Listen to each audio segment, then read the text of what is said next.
Hello friends, welcome to my channel Aarambh classes. आज के इस वीडियो में हम लोग एनसीईआरटी 360 डिग्री के पॉलिटिकल साइंस के क्वेश्चंस का डिस्कशन आपके साथ करेंगे। इस बुक में क्लास 6 से लेकर 12 तक पॉलिटिकल साइंस के सभी चैप्टर्स के पेज बाय पेज क्वेश्चंस दिए हुए हैं, जो सभी एग्जाम्स के लिए बहुत ही यूज़फुल है। तो बिना देर किए चलिए आज का ये वीडियो शुरू करते हैं। क्लास 11 के चैप्टर 3 तक के क्वेश्चंस का डिस्कशन हम लोगों ने इस सीरीज़ के प्रीवियस पार्ट में कर लिया है। आज हम लोग उसके आगे के क्वेश्चंस का डिस्कशन आपके साथ करेंगे। आगे के प्रश्न चैप्टर 4 कार्यपालिका से रिलेटेड हैं। पहला प्रश्न है, सरकार के निम्न में से कौन अंग है? इसका सही आंसर है ऑप्शन डी, उपर्युक्त सभी। विधायिका, न्यायपालिका और कार्यपालिका। विधायिका, कार्यपालिका और न्यायपालिका सरकार के 3 अंग हैं। ये तीनों मिलकर शासन का कार्य करते हैं तथा कानून व्यवस्था बनाए रखने और जनता का कल्याण करने में योगदान देते हैं। संविधान यह सुनिश्चित करता है कि ये सभी एक दूसरे से तालमेल बनाकर काम करें और आपस में संतुलन बनाए रखें। संसदीय व्यवस्था में कार्यपालिका और विधायिका एक दूसरे पर आश्रित है। विधायिका कार्यपालिका को न केवल नियंत्रित करती है बल्कि उससे नियंत्रित भी होती है। अगला प्रश्न है, सरकार का वह अंग जो इन नियमों कायदों को लागू करता है और प्रशासन का काम करता है, निम्न में से क्या कहलाता है? इसका सही आंसर है ऑप्शन बी, कार्यपालिका। कार्यपालिका का अर्थ व्यक्तियों के उस समूह से है जो कायदे कानून को संगठन में रोजाना लागू करते हैं। सरकार के मामले में भी एक संस्था नीतिगत निर्णय लेती है और नियमों और कायदों के बारे में तय करती है, दूसरी उसे लागू करने की जिम्मेदारी निभाती है। सरकार का वह अंग जो इन नियमों कायदों को लागू करता है और प्रशासन का काम करता है, कार्यपालिका कहलाता है। अगला प्रश्न है, डैश सरकार का वह अंग है जो विधायिका द्वारा स्वीकृत नीतियों और कानूनों को लागू करने के लिए जिम्मेदार है। इसका सही आंसर है ऑप्शन बी, कार्यपालिका। कार्यपालिका सरकार का वह अंग है जो विधायिका द्वारा स्वीकृत नीतियों और कानूनों को लागू करने के लिए जिम्मेदार है। कार्यपालिका प्रायः नीति निर्माण में भी भाग लेती है। कार्यपालिका का औपचारिक नाम अलग अलग राज्यों में भिन्न भिन्न होता है। कुछ देशों में राष्ट्रपति होता है तो कहीं चांसलर। कार्यपालिका के केवल राष्ट्रपति, प्रधानमंत्री या मंत्री ही नहीं होते बल्कि इसके अंदर पूरा प्रशासनिक ढांचा भी आते हैं। अगला प्रश्न है, जो लोग रोज रोज के प्रशासन के लिए उत्तरदायी होते हैं उन्हें कार्यपालिका कहते हैं। इसका सही आंसर है ऑप्शन सी, स्थायी कार्यपालिका। सरकार के प्रधान और उनके मंत्रियों को राजनीतिक कार्यपालिका कहते हैं और वे सरकार की सभी नीतियों के लिए उत्तरदायी होते हैं, लेकिन जो लोग रोज रोज के प्रशासन के लिए उत्तरदायी होते हैं उन्हें अस्थायी कार्यपालिका कहते हैं। अगला प्रश्न है, अमेरिका में शासन की निम्नलिखित में से कौन व्यवस्था लागू है? इसका सही आंसर है ऑप्शन बी, अध्यक्षात्मक। अमेरिका में अध्यक्षात्मक व्यवस्था है और कार्यकारी शक्तियां राष्ट्रपति के पास हैं। कनाडा में संसदीय लोकतंत्र और संवैधानिक अध्यक्षात्मक व्यवस्था में राष्ट्रपति राज्य और सरकार दोनों का ही प्रधान होता है।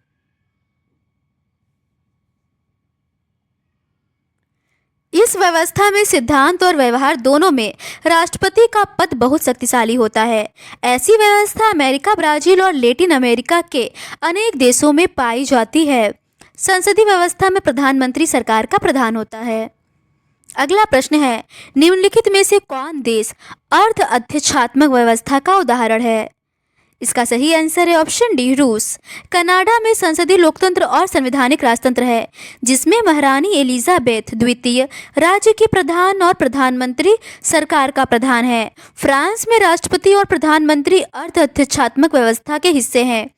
राष्ट्रपति प्रधानमंत्री और अन्य मंत्रियों की नियुक्ति करता है पर उन्हें पद से नहीं हटा सकता क्योंकि वे संसद के प्रति उत्तरदायी होते हैं। जापान में संसदीय व्यवस्था है जिसमें राजा देश का और प्रधानमंत्री सरकार का प्रधान है। इटली में एक संसदीय व्यवस्था है जिसमें राष्ट्रपति देश का और प्रधानमंत्री सरकार का प्रधान है। रूस में एक अर्ध अध्यक्षात्मक व्यवस्था है जिसमें राष्ट्रपति देश का प्रधान और राष्ट्रपति द्वारा नियुक्त प्रधानमंत्री सरकार का प्रधान है। जर्मनी में एक संसदीय व्यवस्था है जिसमें राष्ट्रपति देश का नाम मात्र का प्रधान और चांसलर सरकार का प्रधान है।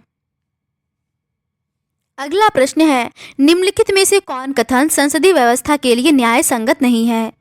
इसका सही आंसर है ऑप्शन डी, राष्ट्रपति का चुनाव आमतौर पर प्रत्यक्ष मतदान से होता है। ये सही नहीं है। संसदीय प्रणाली, सरकार के प्रमुख को आमतौर पर प्रधानमंत्री कहते हैं। वह विधायिका में बहुमत वाले दल का नेता होता है। वह विधायिका के प्रति जवाबदेह होता है। देश के प्रमुख इनमें से कोई भी हो सकता है। अध्यक्षात्मक शासन प्रणाली में राष्ट्रपति देश का प्रमुख होता है, वही सरकार का भी प्रमुख होता है। राष्ट्रपति का चुनाव आमतौर पर प्रत्यक्ष मतदान से होता है। वह विधायिका के प्रति जवाबदेह नहीं होता। अगला प्रश्न है, निम्न में से कौन कथन अध्यक्षात्मक व्यवस्था के लिए असत्य है? पहला है, राष्ट्रपति देश का प्रमुख होता है।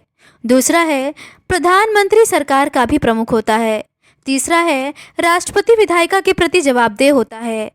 इसका सही आंसर है ऑप्शन बी, दूसरा और तीसरा दोनों कथन असत्य है। अध्यक्षात्मक शासन प्रणाली में राष्ट्रपति देश का प्रमुख होता है, वही सरकार का भी प्रमुख होता है। राष्ट्रपति का चुनाव आमतौर पर प्रत्यक्ष मतदान से होता है। वह विधायिका के प्रति जवाबदेह नहीं होता। अगला प्रश्न है, डैश ईस्वी में श्रीलंका के संविधान का संशोधन करके अध्यक्षात्मक कार्यपालिका लागू की गई। इसका सही आंसर है ऑप्शन सी, 1978 में। 1978 में श्रीलंका के संविधान का संशोधन करके अध्यक्षात्मक कार्यपालिका लागू की गई। इस प्रणाली में जनता प्रत्यक्ष रूप से राष्ट्रपति को चुनती है। यह संभव है कि राष्ट्रपति और प्रधानमंत्री एक ही दल या अलग अलग दल के हों। अगला प्रश्न है, निम्नलिखित में से कौन कथन असत्य है? इसका सही आंसर है ऑप्शन डी, फ्रांस, रूस और श्रीलंका में भी संसदीय व्यवस्था है। ये कथन असत्य है। संसदीय व्यवस्थाओं में एक राष्ट्रपति या राजा होता है जो देश का औपचारिक या नाम मात्र का प्रधान होता है। ये सही है। संसदीय व्यवस्थाओं में प्रधानमंत्री तथा मंत्रिमंडल के पास वास्तविक शक्ति होती है। ये भी सही है। जर्मनी, इटली, जापान, इंग्लैंड और पुर्तगाल आदि देशों में संसदीय व्यवस्था है। ये सही है। संसदीय व्यवस्थाओं में एक राष्ट्रपति या राजा होता है जो देश का औपचारिक या नाम मात्र का प्रधान होता है। इस व्यवस्था में राष्ट्रपति या राजा की भूमिका मुख्यतः अलंकारिक होती है और प्रधानमंत्री तथा मंत्रिमंडल के पास वास्तविक शक्ति होती है। जर्मनी, इटली, जापान, इंग्लैंड और पुर्तगाल आदि देशों में यह व्यवस्था है। अर्ध अध्यक्षात्मक व्यवस्था में राष्ट्रपति और प्रधानमंत्री दोनों होते हैं, लेकिन संसदीय व्यवस्था के विपरीत उसमें राष्ट्रपति को दैनिक कार्यों के संपादन में महत्वपूर्ण शक्तियां प्राप्त हो सकती हैं। इस व्यवस्था में कभी कभी राष्ट्रपति और प्रधानमंत्री दोनों ही एक दल के हो सकते हैं, लेकिन जब कभी वे दो अलग अलग दलों के होते हैं तो उनमें आपस में विरोध हो सकता है। फ्रांस, रूस और श्रीलंका में ऐसी ही व्यवस्था है। अगला प्रश्न है, निम्न में से कौन डैश व्यवस्था के अंतर्गत कार्यपालिका को जनप्रतिनिधियों के द्वारा प्रभावपूर्ण तरीके से नियंत्रित किया जा सकता है? इसका सही आंसर है ऑप्शन सी, संसदीय। भारत में संसदीय कार्यपालिका, जब भारत का संविधान लिखा जा रहा था तब तक भारत को 1919 और 1935 के अधिनियमों के अंतर्गत संसदीय व्यवस्था के संचालन का कुछ अनुभव हो चुका था। इस अनुभव ने हमें सिखाया कि संसदीय व्यवस्था के अंतर्गत कार्यपालिका को जनप्रतिनिधियों के द्वारा प्रभावपूर्ण तरीके से नियंत्रित किया जा सकता है। अगला प्रश्न है, अध्यक्षात्मक व्यवस्था के संदर्भ में निम्नलिखित में से कौन कथन सत्य है? पहला है, अध्यक्षात्मक कार्यपालिका मुख्य कार्यकारी के रूप में राष्ट्रपति पर बहुत बल देती है और उसे सभी शक्तियों का स्रोत मानती है। दूसरा है, अध्यक्षात्मक कार्यपालिका में व्यक्ति पूजा का खतरा बना रहता है।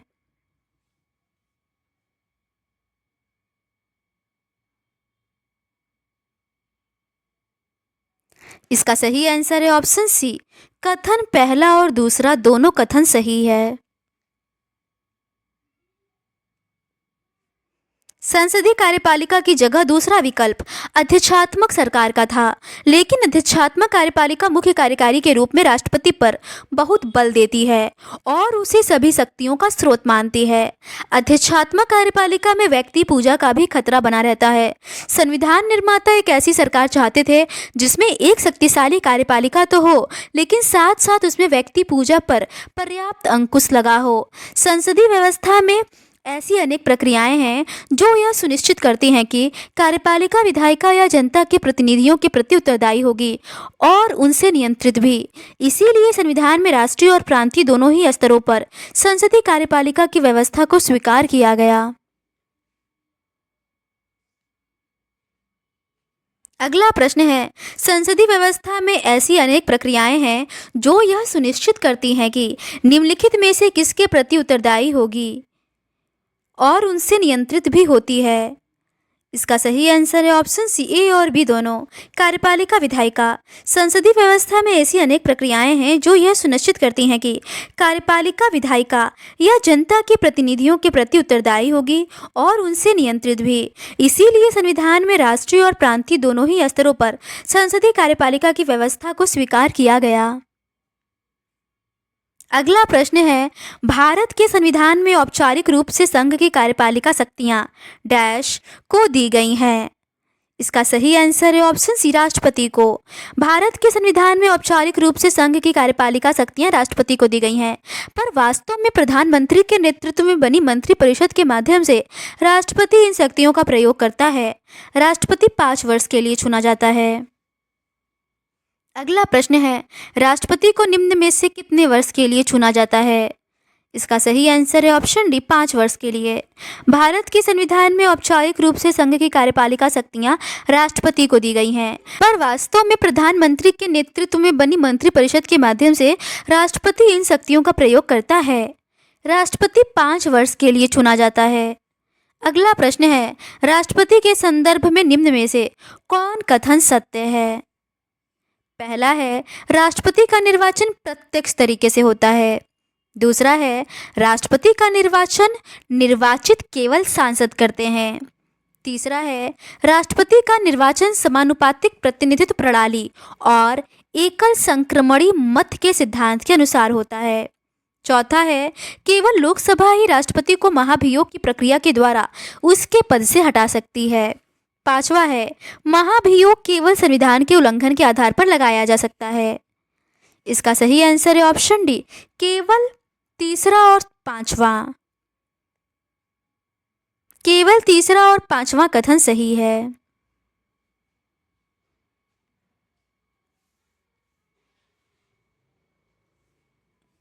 राष्ट्रपति पद के लिए सीधे जनता के द्वारा निर्वाचन नहीं होता।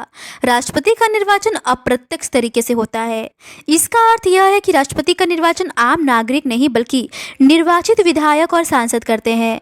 यह निर्वाचन समानुपातिक प्रतिनिधित्व प्रणाली और एकल संक्रमणीय मत के सिद्धांत के अनुसार होता है। केवल सांसद ही राष्ट्रपति को महाभियोग की प्रक्रिया के द्वारा उसके पद से हटा सकती है। इस प्रक्रिया के लिए संसद में विशेष बहुमत की जरूरत पड़ती है।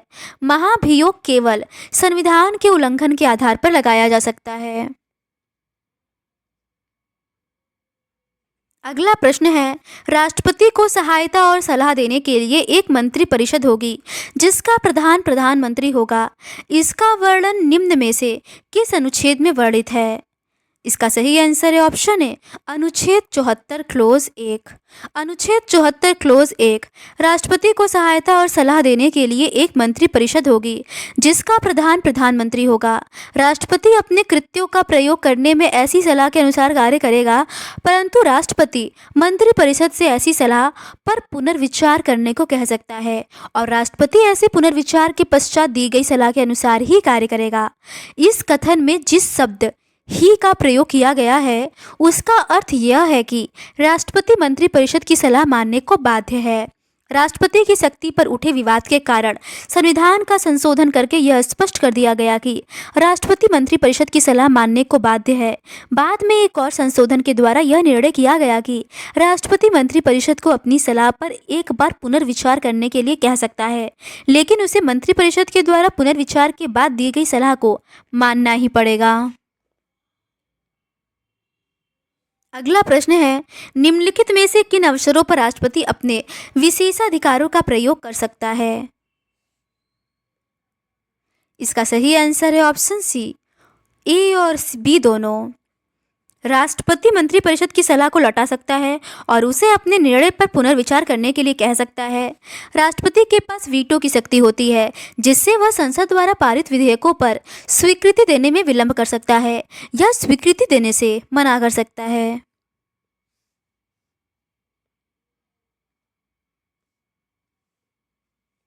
राष्ट्रपति के विशेषाधिकार।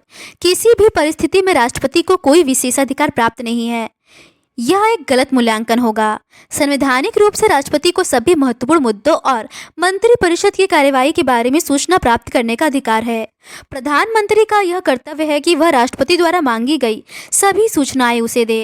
राष्ट्रपति प्रायः प्रधानमंत्री को पत्र लिखता है और देश की समस्याओं पर अपने विचार व्यक्त करता है। इसके अतिरिक्त कम से कम 3 अन्य अवसरों पर राष्ट्रपति अपने विशेषाधिकार का प्रयोग करता है।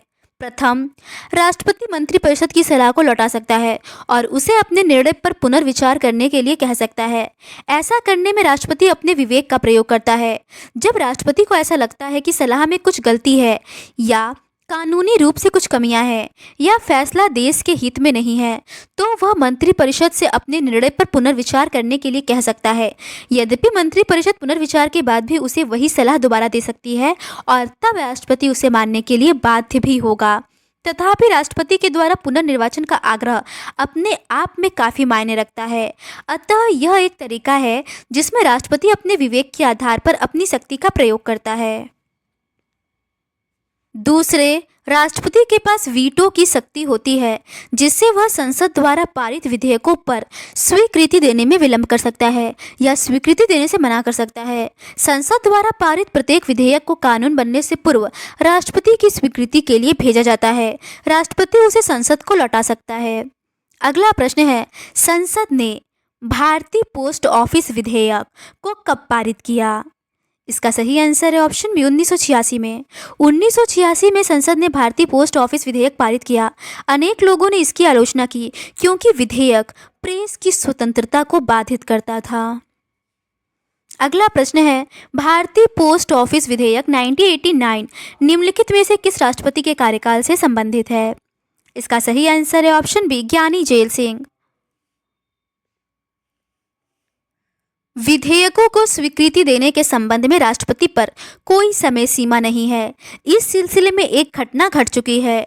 1986 में संसद ने भारतीय पोस्ट ऑफिस विधेयक पारित किया। अनेक लोगों ने इसकी आलोचना की क्योंकि विधेयक प्रेस की स्वतंत्रता को बाधित करता था। तत्कालीन राष्ट्रपति ज्ञानी जेल सिंह ने उस पर कोई निर्णय नहीं लिया। उनका कार्यकाल समाप्त होने के बाद अगले राष्ट्रपति वेंकट रमन ने उसे पुनर्विचार के लिए संसद को लौटा दिया। तब तक वह सरकार बदल गई जिसने विधेयक पेश किया था और 1989 में एक नई सरकार चुनकर आ गई थी। यह दूसरे दलों की गठबंधन सरकार थी और उसने इस विधेयक को दोबारा संसद में पेश ही नहीं किया। इस प्रकार ज्ञानी जेल सिंह के द्वारा विधेयक को स्वीकृति देने के निर्णय में विलंब करने का वास्तविक परिणाम यह हुआ कि यह विधेयक कानून न बन सका। अगला प्रश्न है, उपराष्ट्रपति के संदर्भ में निम्नलिखित में से कौन सा कथन असत्य है? पहला है, उपराष्ट्रपति को भी 5 साल के लिए चुना जाता है। दूसरा है, इसके निर्वाचक मंडल में राज्य विधानसभा के सदस्य होते हैं। तीसरा है, उपराष्ट्रपति राज्यसभा का पदेन अध्यक्ष होता है और राष्ट्रपति की मृत्यु, त्यागपत्र, महाभियोग द्वारा हटाए जाने या अन्य किसी कारण से रिक्त होने पर वह कार्यवाहक राष्ट्रपति का काम करता है। इसका सही आंसर है ऑप्शन सी, केवल दूसरा कथन असत्य है। भारत का उपराष्ट्रपति 5 वर्ष के लिए चुना जाता है। उसको भी उसी तरह चुनते हैं जैसे राष्ट्रपति को। केवल इतना अंतर है कि उसके निर्वाचक मंडल में राज्य विधान सभा के सदस्य नहीं होते। उपराष्ट्रपति को हटाने के लिए राज्यसभा को अपने बहुमत से इस आशय का प्रस्ताव पास करना पड़ता है और उस प्रस्ताव पर लोकसभा की सहमति लेनी पड़ती है। उपराष्ट्रपति राज्यसभा का पदेन अध्यक्ष होता है और राष्ट्रपति की मृत्यु, त्यागपत्र, महाभियोग द्वारा हटाए जाने या अन्य किसी कारण से रिक्त होने पर वह कार्यवाहक राष्ट्रपति का काम करता है। उपराष्ट्रपति तभी तक कार्यवाहक राष्ट्रपति के रूप में कार्य करता है जब तक कोई नया राष्ट्रपति नहीं चुन लिया जाता। फखरुद्दीन अली अहमद की मृत्यु के बाद बी.डी. चत्ती तब तक कार्यवाहक राष्ट्रपति के रूप में काम करते रहे जब तक नए राष्ट्रपति का चुनाव नहीं हो गया। अगला प्रश्न है, पॉकेट वीटो से आप क्या समझते हैं? इसका सही आंसर है ऑप्शन सी, अनिश्चित काल तक बिना कोई कार्यवाही किए विधेयक को अपने पास रखना राष्ट्रपति का अधिकार है। संसद द्वारा पारित प्रत्येक विधेयक को कानून बनने से पूर्व राष्ट्रपति की स्वीकृति के लिए भेजा जाता है। राष्ट्रपति उसे संसद को लौटा सकता है और उसे उस पर पुनर्विचार के लिए कह सकता है। वीटो की यह शक्ति सीमित है क्योंकि संसद उसी विधेयक को दोबारा पारित कर दे और राष्ट्रपति के पास भेजे तो राष्ट्रपति को उस पर अपनी स्वीकृति देनी पड़ेगी। लेकिन संविधान में राष्ट्रपति के लिए ऐसी कोई समय सीमा निर्धारित नहीं है जिसके अंदर ही उस विधेयक को पुनर्विचार के लिए लौटाना पड़े। इसका अर्थ यह हुआ कि राष्ट्रपति किसी भी विधेयक को बिना किसी समय सीमा के अपने पास लंबित रख सकता है। इससे राष्ट्रपति को अनौपचारिक रूप से अपने वीटो को प्रभावी ढंग से प्रयोग करने का अवसर मिल जाता है। कई बार इसे पॉकेट वीटो कहा जाता है। अगला प्रश्न है, मार्च 1998 के चुनाव में राष्ट्रपति नारायणन ने वाजपेयी को पद ग्रहण करने के मात्र कितने दिनों के भीतर विश्वास मत प्राप्त करने को कहा? इसका सही आंसर है ऑप्शन डी, 10। प्रधानमंत्री की नियुक्ति में राष्ट्रपति की भूमिका 1977 के बाद भारत की दलीय राजनीति में प्रतिस्पर्धा काफ़ी बढ़ गई है और ऐसे अनेक उदाहरण हैं जब लोकसभा में किसी भी दल को बहुमत नहीं मिला। इन परिस्थितियों में राष्ट्रपति ने जैसे मार्च 1998 के चुनाव में किसी भी दल या दलीय गठबंधन को बहुमत नहीं मिला। भाजपा और उसके सहयोगी दलों को कुल 251 सीटें मिली जो बहुमत से 21 कम थी। राष्ट्रपति नारायणन ने एक लंबी प्रक्रिया अपनाई। उन्होंने गठबंधन के नेता अटल बिहारी वाजपेयी से अपने दावे के समर्थन में संबंधित राजनीतिक दलों के दस्तावेज प्रस्तुत करने को कहा। इससे भी आगे जाकर राष्ट्रपति ने वाजपेयी को पद ग्रहण करने के मात्र 10 दिनों के भीतर विश्वास मत प्राप्त करने को कहा। अगला प्रश्न है, मंत्रिपरिषद का निम्नलिखित में से कौन प्रधान होता है? इसका सही आंसर है ऑप्शन सी, प्रधानमंत्री। राष्ट्रपति केवल मंत्रिपरिषद की सलाह पर ही अपनी शक्तियों का प्रयोग करता है। प्रधानमंत्री इस मंत्रिपरिषद का प्रधान है। अतः मंत्रिपरिषद के प्रधान के रूप में प्रधानमंत्री अपने देश की सरकार का सबसे महत्वपूर्ण पदाधिकारी हो जाता है। अगला प्रश्न है, मंत्रिपरिषद के प्रधान के रूप में डैश अपने देश की सरकार का सबसे महत्वपूर्ण पदाधिकारी हो जाता है। इसका सही आंसर है ऑप्शन बी, प्रधानमंत्री। राष्ट्रपति केवल मंत्रिपरिषद की सलाह पर ही अपनी शक्तियों का प्रयोग करता है। प्रधानमंत्री इस मंत्रिपरिषद का प्रधान है। अतः मंत्रिपरिषद के प्रधान के रूप में प्रधानमंत्री अपने देश की सरकार का सबसे महत्वपूर्ण पदाधिकारी हो जाता है। अगला प्रश्न है, संसद का सदस्य हुए बिना यदि कोई व्यक्ति मंत्री या प्रधानमंत्री बन जाता है तो उसे डैश के भीतर ही संसद के सदस्य के रूप में निर्वाचित होना पड़ता है। इसका सही आंसर है ऑप्शन बी, 6 महीने। संसद का सदस्य हुए बिना यदि कोई व्यक्ति मंत्री या प्रधानमंत्री बन जाता है तो उसे 6 महीने के भीतर ही संसद के सदस्य के रूप में निर्वाचित होना पड़ता है। अगला प्रश्न है, संविधान के डैश के पहले मंत्रिपरिषद का आकार समय की मांग और परिस्थितियों के अनुरूप तय किया जाता था। इसका सही आंसर है ऑप्शन बी, 91वें संशोधन अधिनियम 2003। मंत्रिपरिषद का आकार संविधान के 91वें संशोधन अधिनियम 2003 के पहले मंत्रिपरिषद का आकार समय की मांग और परिस्थितियों के अनुरूप तय किया जाता था, लेकिन ऐसे में मंत्रिपरिषद का आकार बहुत बड़ा हो जाता था।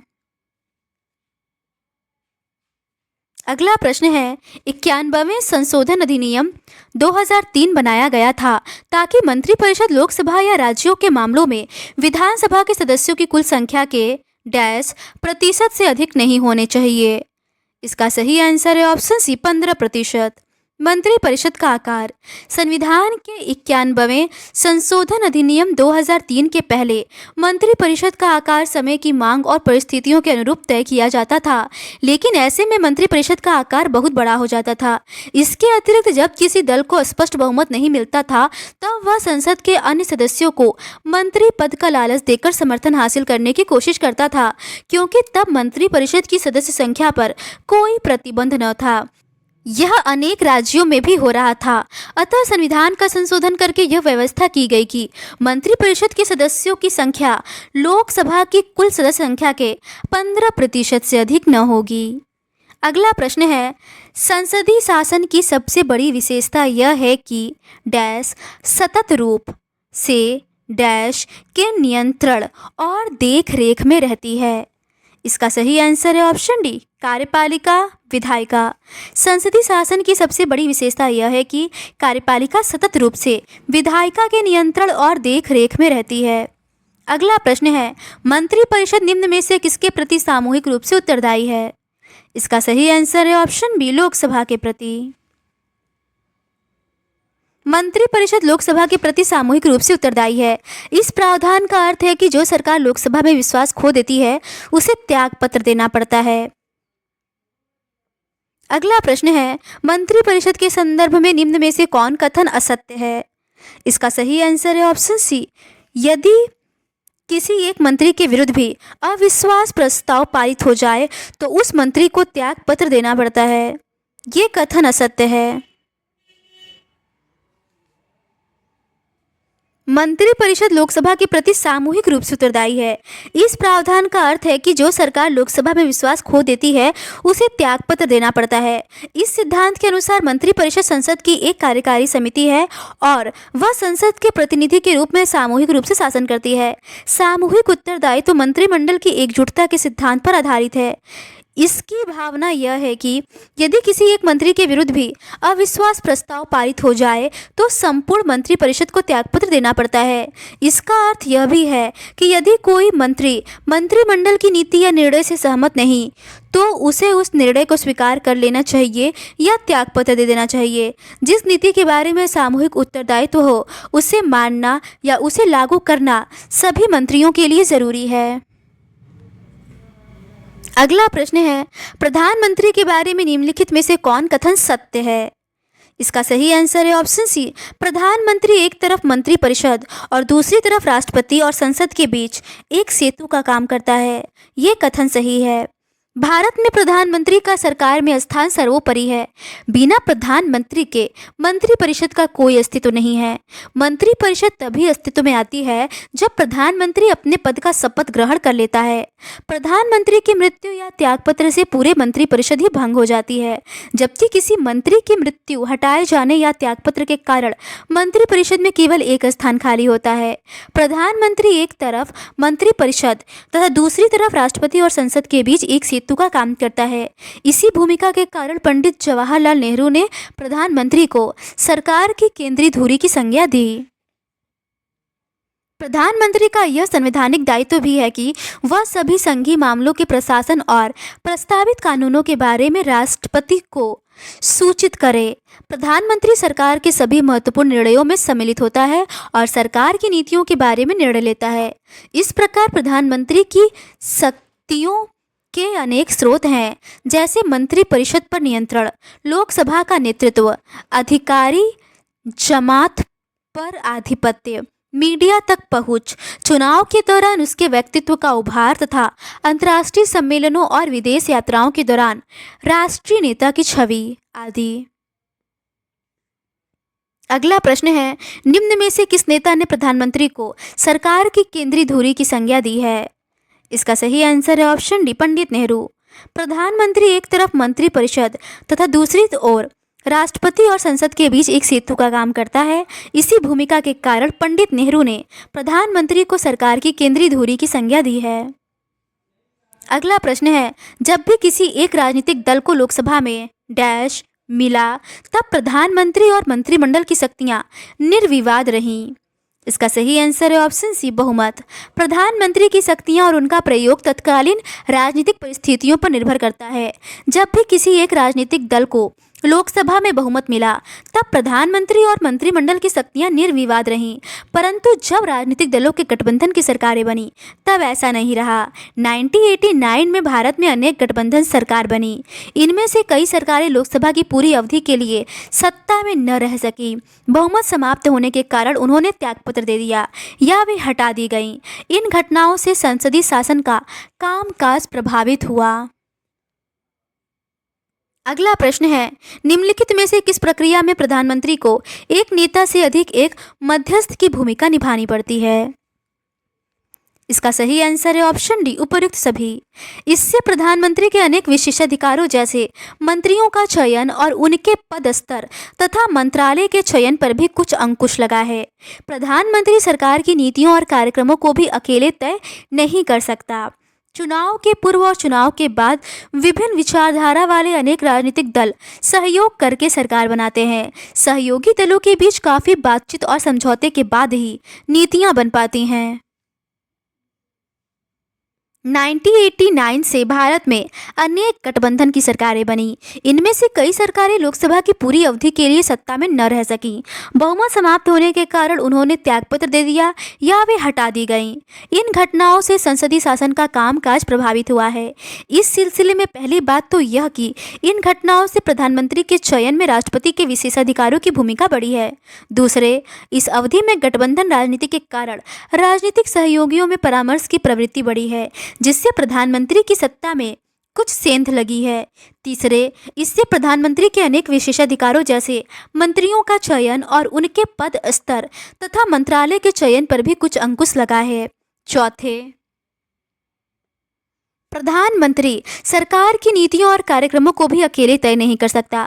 चुनाव के पूर्व और चुनाव के बाद विभिन्न विचारधारा वाले अनेक राजनीतिक दल सहयोग करके सरकार बनाते हैं। सहयोगी दलों के बीच काफ़ी बातचीत और समझौते के बाद ही नीतियां बन पाती हैं। इस पूरी प्रक्रिया में प्रधानमंत्री को एक नेता से अधिक एक मध्यस्थ की भूमिका निभानी पड़ती है। अगला प्रश्न है, राज्यपाल की नियुक्ति निम्न में से किसके द्वारा की जाती है? इसका सही आंसर है ऑप्शन बी, राष्ट्रपति।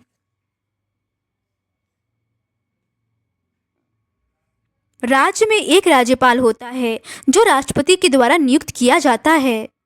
अगला प्रश्न है, निम्न में से कौन विधानसभा में बहुमत दल का नेता होता है? इसका सही आंसर है ऑप्शन बी, मुख्यमंत्री। प्रधानमंत्री की ही तरह मुख्यमंत्री भी विधानसभा में बहुमत दल का नेता होता है, पर राज्यपाल के पास ज़्यादा विवेकाधीन शक्तियां होती हैं। अगला प्रश्न है, शासन के कार्यकारी अंग में निम्न में से कौन सम्मिलित होता है? इसका सही आंसर है ऑप्शन डी, उपर्युक्त सभी। प्रधानमंत्री, मंत्रीगण और नौकरशाही। शासन के कार्यकारी अंग में प्रधानमंत्री, मंत्रीगण और नौकरशाही या प्रशासनिक मशीनरी का एक विशाल संगठन सम्मिलित होता है। इस ढांचे और सैन्य सेवाओं में अंतर करने के लिए इसे नागरिक सेवा कहते हैं। अगला प्रश्न है, निम्न में से कौन लोकतंत्र में निर्वाचित सरकार के प्रभारी होते हैं और प्रशासन उनके नियंत्रण और देखरेख में होता है? इसका सही आंसर है ऑप्शन सी, ए और बी दोनों। प्रतिनिधि और मंत्रीगण सरकार के अस्थायी कर्मचारी के रूप में कार्य करने वाले प्रशिक्षित और प्रवीण अधिकारी नीतियों को बनाने तथा उसे लागू करने में मंत्रियों का सहयोग करते हैं। लोकतंत्र में निर्वाचित प्रतिनिधि तथा मंत्रीगण सरकार के प्रभावी होते हैं और प्रशासन उनके नियंत्रण और देखरेख में होता है। अगला प्रश्न है, संसदीय शासन में डैश प्रशासन को नियंत्रित करती है? इसका सही आंसर है ऑप्शन सी, विधायिका। संसदीय शासन में विधायिका प्रशासन को नियंत्रित करती है। यह मंत्री की जिम्मेदारी है कि वह प्रशासन पर राजनीतिक नियंत्रण बनाए रखे। भारत में एक दक्ष प्रशासनिक मशीनरी मौजूद है, लेकिन यह मशीनरी राजनीतिक रूप से उत्तरदायी है। नौकरशाही से यह भी अपेक्षा की जाती है कि वह राजनीतिक रूप से तटस्थ हो। इसका अर्थ यह है कि नौकरशाही नीतियों पर विचार करते समय किसी राजनीतिक दृष्टिकोण का समर्थन नहीं करेगी। प्रजातंत्र में यह संभव है कि कोई पार्टी चुनाव में हार जाए और नई सरकार पिछली सरकार की नीतियों की जगह नई नीतियां अपनाना चाहे। ऐसी स्थिति में प्रशासनिक मशीनरी की जिम्मेदारी है कि वह नई सरकार को अपनी नीति बनाने और उसे लागू करने में मदद करे। अगला प्रश्न है, निम्न में से कौन कथन असत्य है? पहला है, भारत सरकार के लिए सिविल सेवा के सदस्यों की भर्ती की प्रक्रिया का कार्य संघ लोक सेवा आयोग को सौंपा गया है। दूसरा है, लोक सेवा आयोग के सदस्यों को एक निश्चित कार्यकाल के लिए नियुक्त किया जाता है। उनको उच्च न्यायालय के न्यायाधीश की जांच के आधार पर ही निलंबित या अपदस्थ किया जा सकता है। इसका सही आंसर है ऑप्शन बी, केवल दूसरा कथन असत्य है। आज भारतीय नौकरशाही का स्वरूप बहुत जटिल हो गया है। इसमें अखिल भारतीय सेवाएं, प्रांतीय सेवाएं, स्थानीय सरकार के कर्मचारी और लोक उपक्रमों के तकनीकी तथा प्रबंधकीय अधिकारी सम्मिलित है। हमारे संविधान निर्माता गैर राजनीतिक और व्यावसायिक रूप से दक्ष प्रशासनिक मशीनरी के महत्व को जानते थे। वे सिविल सेवा या नौकरशाही के सदस्यों को बिना किसी भेदभाव के योग्यता के आधार पर चयनित करना चाहते थे। अतः भारत सरकार के लिए सिविल सेवा के सदस्यों की भर्ती की प्रक्रिया का कार्य संघ लोक सेवा आयोग को सौंपा गया है। ऐसे ही लोक सेवा आयोग राज्यों में भी बनाए गए हैं। लोक सेवा आयोग के सदस्यों को एक निश्चित कार्यकाल के लिए नियुक्त किया जाता है।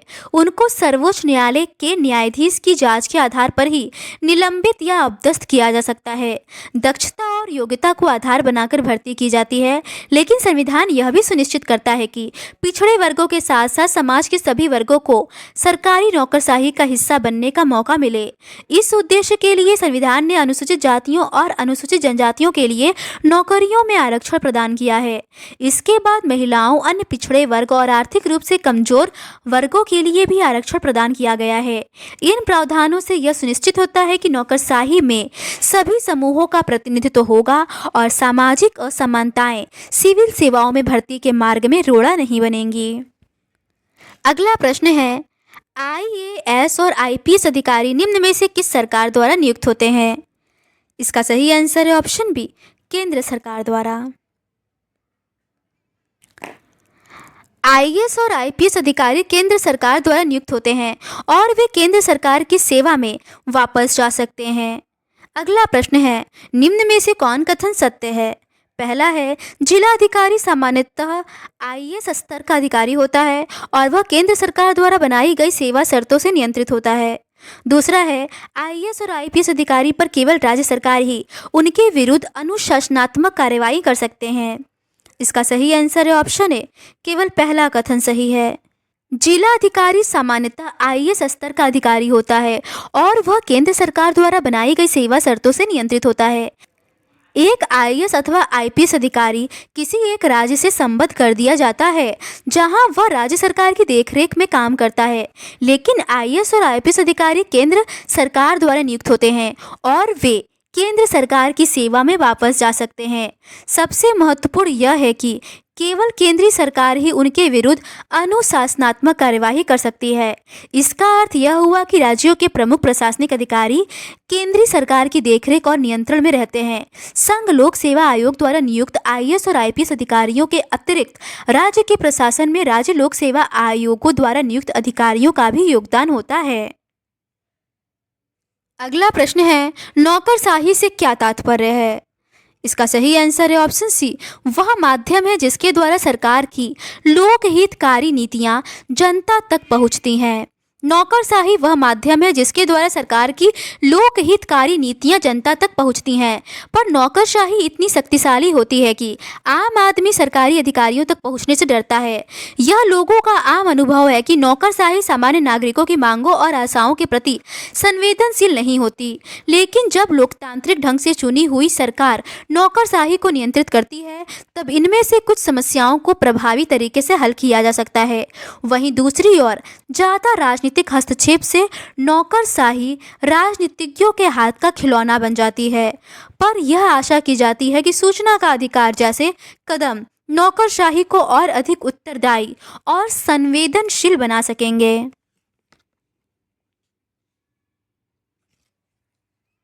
तो आज के इस वीडियो में बस इतना ही। इस सीरीज़ के नेक्स्ट पार्ट में हम लोग चैप्टर 5 विधायिका से रिलेटेड क्वेश्चंस का डिस्कशन आपके साथ करेंगे। अगर आपको ये सीरीज़ पसंद आती है तो please do subscribe to my channel and like this video. Thank you.